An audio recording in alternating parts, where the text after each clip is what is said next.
इकदाम आपको उठाने चाहिए किसी भी IMF प्रोग्राम को आखिरी प्रोग्राम बनाने के लिए, वो तो इकदाम ये हुकूमत नहीं उठा रही। कोई स्ट्रक्चरल चेंज नहीं कर रही, कोई मईशत में बेहतरी नहीं लेकर आ रही।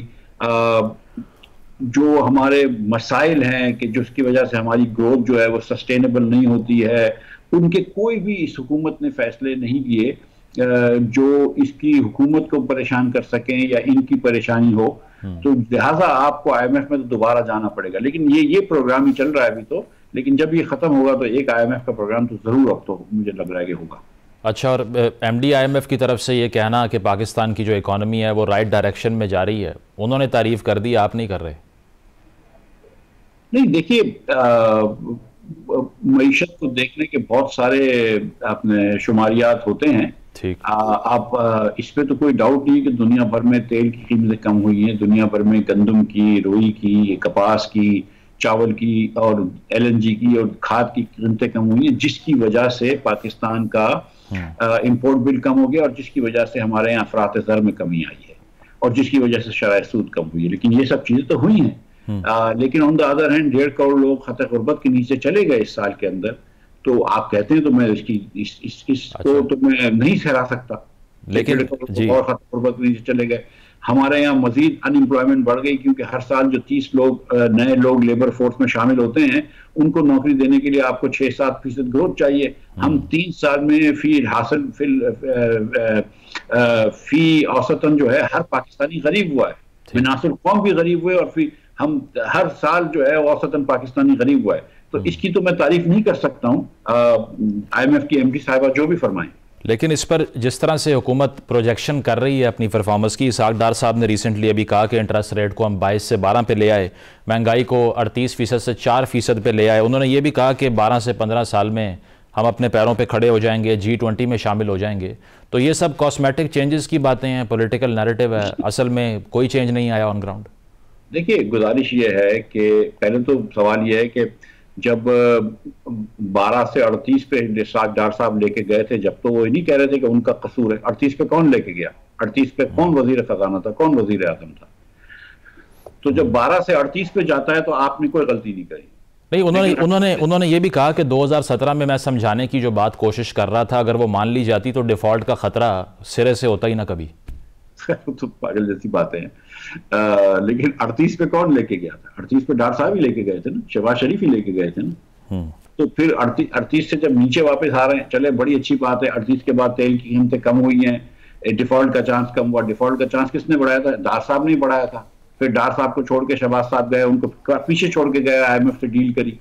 ये कभी तारीख में नहीं हुआ कि वजीर खजाना को आपने पीछे छोड़ दिया और जाके IMF की डील करी। चलो वो भी हो गया। उसके बाद IMF की डील हुई और आज बिल्कुल अल्हम्दुलिल्लाह डिफॉल्ट के चांस खत्म हो गए। लेकिन मुझे कोई भी बता दे, हुकूमत का कोई भी वजीर बता दे कि हमने फलां कदम उठाए हैं कि जिसके तहत मईशत अच्छी हुई है। क्या हमने टैक्स रेट्स कम किए? नहीं। क्या हमने बिजली गैस के रेट्स कम किए हैं? नहीं। क्या हमने निजकारी का कोई काम किया है? नहीं। क्या हमने पेंशन के रिफॉर्म्स किए हैं? नहीं। क्या हमने कोई डेवोल्यूशन किया है लोकल गवर्नमेंट की तरफ? नहीं। क्या हमने कोई डेवोल्यूशन किया है कि कुछ वजारतों को जो खत्म हो चुकी हैं वफात में उनको सूबों को दे दिया? नहीं। क्या हमने कुछ वजारतें कम की हैं? नहीं। कोई हमने अखराजात में कमी की है? नहीं। क्या ये इन्फ्लेशन से ज्यादा तेजी से पैसे नहीं खर्च कर रहे 22%? क्या 65% PSDB में इंक्रीज नहीं किया हुआ? क्या 700 अरब रुपए इन्होंने MNAs और MPs के अखराजात के लिए नहीं रखे हुए? ये कौन सी बात कर रहे हैं कि मईशत अच्छी कर ली? मुझे एक कदम तो बता दीजिए। क्या NFC अवार्ड की बात की? IMF से इन्होंने वादा किया था कि NFC अवार्ड अगर नहीं करेंगे तो कम से कम नेशनल फाइनेंस पैक्ट करेंगे जिसके तहत कुछ अखराजात सूबों को देंगे। क्या वो दिए? नहीं। क्या NFC अवार्ड की कमेटी भी बनाई? नहीं। तो मतलब मुझे आप बता दें कि हुकूमत ने क्या किया। मैं तस्लीम करने के लिए तैयार हूं। मैं तस्लीम करता हूं कि अफरात ज़र कम हुआ है, लेकिन ये मैं तस्लीम नहीं करता हूं कि महंगाई कम हुई है। महंगाई तो अब भी बढ़ रही है। मैं ये कहता हूं कि जो कुव्वत खरीद है लोगों की वो ज्यादा कम हुई है। ये बिल्कुल मैं कहता हूं। मैं ये कहता हूं कि लोग जो है वो आज ज्यादा गुर्बत में, ये मैं अकेला नहीं कह रहा हूं, ये वर्ल्ड बैंक भी कह रही है। मैं ये कह रहा हूं कि अनएम्प्लॉयमेंट बढ़ गई है। मैं अकेला नहीं कह रहा हूं, पूरा पाकिस्तान ये कह रहा है। तो हुकूमत मुझे बता दे कि उसने क्या अच्छा किया है। ठीक है। इसके अलावा जो यकीनन ये परचेजिंग पावर की जो आप बात कर रहे हैं ये सही है, लेकिन जो वज़ीर ख़जाना साहब फरमा रहे हैं कि 3 से 5 साल में हम बरामदात को 30 अरब से 60 अरब डॉलर तक ले जाने का एम कर रहे हैं। फिर उड़ान पाकिस्तान प्रोग्राम के हवाले से भी काफ़ी बहस हुई। इस पर अब जो एम्स हैं वो भी खासे एम्बिशियस हैं। 2035 में कहा जा रहा है $1 खरब की इकॉनमी हम बना लेंगे और 2047 में $3 ट्रिलियन तक ले जाएंगे इसको। तो ये सब इम्प्रैक्टिकल बातें हैं अकॉर्डिंग टू यू? जी, खाम ख्याली की बातें हैं। आप पुराने भी देख लीजिए। आप ये कह रहे हैं कि हम 2028 में 60 बिलियन की एक्सपोर्ट कर देंगे। बिल्कुल अच्छी बात है, बहुत खुशी की बात है, मैं बहुत ज्यादा खुश होगा।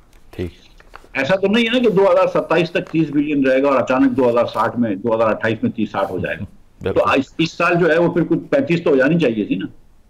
अगर आप ये कह रहे हैं कि मैं 20% से एक्सपोर्ट 25% से बढ़ाऊंगा, तो इस साल तो नहीं बढ़ी है। तो फिर इस साल तो नहीं बढ़ी है, तो मैं ये तो कह सकता हूं ना। आप ये कहते हैं कि मैं FDI ले आऊंगा, फॉरेन डायरेक्ट इन्वेस्टमेंट ले आऊंगा, फिर तो मैं आपसे पूछता हूं ना कि भाई Hindustan, Bangladesh, Sri Lanka, Nepal, Vietnam, Thailand, Indonesia, south Africa और केनिया से महंगी बिजली है आपकी, तो कोई आपके यहाँ क्यों इन्वेस्ट करेगा? इन तमाम ममालिक जिनका मैंने नाम लिया उसमें सिर्फ थाईलैंड के अलावा सबसे महंगी गैस है आपकी, तो कोई आपके पास क्यों इन्वेस्ट करेगा? इन तमाम ममालिक का मैं नाम लिया, उसके बाद जर्मनी, फ्रांस और अमेरिका भी उसमें डाल दें तो उनसे ज्यादा आपके टैक्स रेट्स हैं, तो फिर पाकिस्तान में कोई क्यों इन्वेस्ट करेगा? यहाँ पे जहां 10 में से 8 बच्चे 10 साल के 2 जुमले पढ़ नहीं सकते हो, जहां पे 80 लाख बच्चा पैदा हो रहा हो, जहां पे पॉपुलेशन 65 लाख लोगों से बढ़ रही हो, वहां पे ये हुकूमत कर क्या रही है?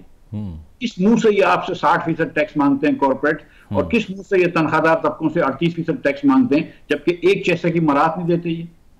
मिफ्ता साहब, इसका आप समझते हैं कि इसका सोर्स जो है वो वही पॉलिटिकल प्रॉब्लम है? चूंकि प्राइम मिनिस्टर पाकिस्तान में कभी शोर हुआ ही नहीं कि उसके 5 साल पूरे होंगे, तो वो लॉन्ग टर्म क्यों सोचे, वो स्टेट्समैन क्यों बने? वो तो फिर वही पुल और सड़क का इफ्तिताह करेगा जो कि सेलेबल हो, जो आवाम को दिखाकर वोट लिए जा सके। Is that the reason?